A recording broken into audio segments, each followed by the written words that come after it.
وہ ایک بچہ آیا نا اپنی ماں کے لیے لباس لینے کے لیے، اور پہلے وہ گیا اپنے چچا کے پاس.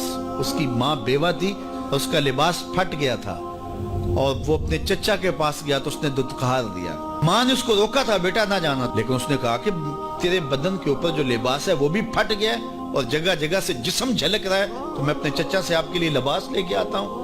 پھر جو رویہ اس نے اختیار کیا تو واپس روتا ہوا آ رہا تھا، تو کسی نے راستے نے پوچھا کہ کیا ماجرا ہوا. اس نے کہا چچا کے پاس گیا تھا ماں کے لیے لباس لینے، اس نے رلا کے بھیج دیا. اللہ اکبر.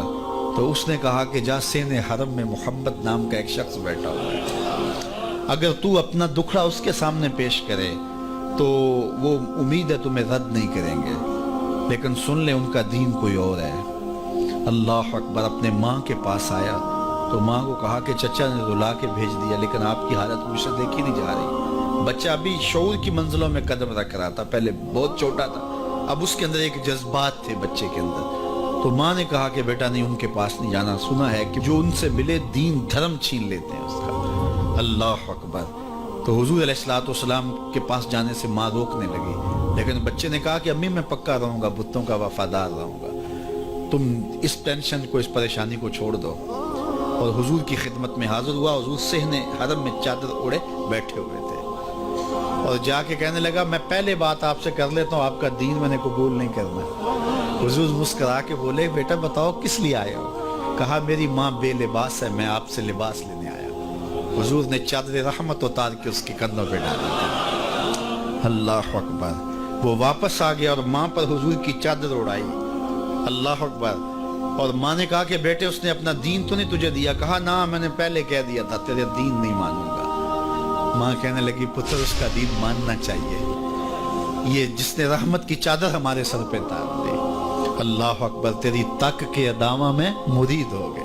اس بوڑھی عورت کا قصہ بھی آپ نہیں بھول سکتے، جو گھر کا سامان باندھ کے اپنے دروازے پہ بیٹھی ہوئی تھی، اور اس نے سنا تھا مکے میں ایک جادوگر آیا ہے جسے ملتا ہے اس کا دین چھین لیتا ہے. کہیں ایسا نہ ہو کہ کہیں اس سے ملاقات ہو جائے اور وہ دین ہی میرا چھین لے، مجھے شہر چھوڑ دینا چاہیے. گھر کے تھڑے کے اوپر سامان باندھ کے بیٹھی ہے. حضور بھی گزرے، اس نے دیکھا تو کہا بھتیجے یہ سامان میرے سر پہ رکھ دے. حضور نے سامان اٹھایا، دیکھا تو بوجھل تھا، وزنی تھا، اور بڑھیا کو دیکھا تو کمزور تھی. تو کہا کہ بڑھیا اگر چاہو تو جہاں چاہتی ہو میں خود نہ چھوڑا. اس نے کہا اس سے بڑی مہربانی کیا ہوگی؟ حضور نے سامان اٹھایا ہوا ہے اور بڑھیا سے باتیں بھی کرتے جا رہے ہیں.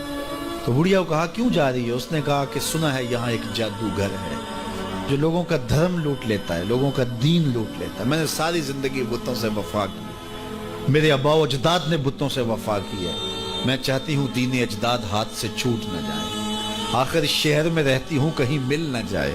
خیر حضور نے کچھ نہیں کہا، اس کا سامان نہیں پھینک دیا کہ ٹھیک ہے تم پھر جاؤ. سامان اس کا اٹھایا اور جہاں تک اس نے جانا تھا سامان پہنچایا. سامان سپرد کر کے واپس پلٹنے لگے. تو اس نے کہا بچے اپنا نام تو بتا دے، لوگ کہیں گے کہ مکہ چھوڑ آئی ہو تو بتاؤں گی ایک جادوگر کے دکھ سے چھوڑ آئی ہوں. تو وہ کتنا برا بھلا کہیں گے شہر مکہ کو کہ جس مکہ سے لوگ نقل مکانی کرنے پہ مجبور ہو گئے. تو میں انہیں یہ بھی بتاؤں گی کہ جس مکے میں جادوگر رہتا ہے اتنا اچھا نوجوان بھی رہتا ہے، تو تیرا نام لیا کروں گی، تیرے قصیدے پڑھا کروں گی. تو حضور علیہ السلام مسکرا پڑے، کہا بڑھیا جس جادوگر سے بھاگ کے آئی ہے وہ تیرے سامنے کھڑا ہے. اس نے کہا سچ سے آپ ہی محمد ہیں؟ حضور نے فرمایا نام میرا یہی ہے. تو اس نے کہا پھر آپ کا جادو میرے پہ چل گیا ہے. اللہ اکبر. تیری تک کے ادامہ میں مرید ہو گئی. لوگوں کی خدمت کریں، بوڑھوں کے کام آئیں، دکھیوں کے کام آئیں، مصیبت زدہ کے کام آئیں. حضور یتیم ہو کے یتیم پرور تھے، لاچاروں کی مدد کرتے، لوگوں کے گھروں میں پانی بھر کے دے دیتے، اور دکھیوں کے کام آ جاتے اور مصیبت زدوں کے کام آ جاتے.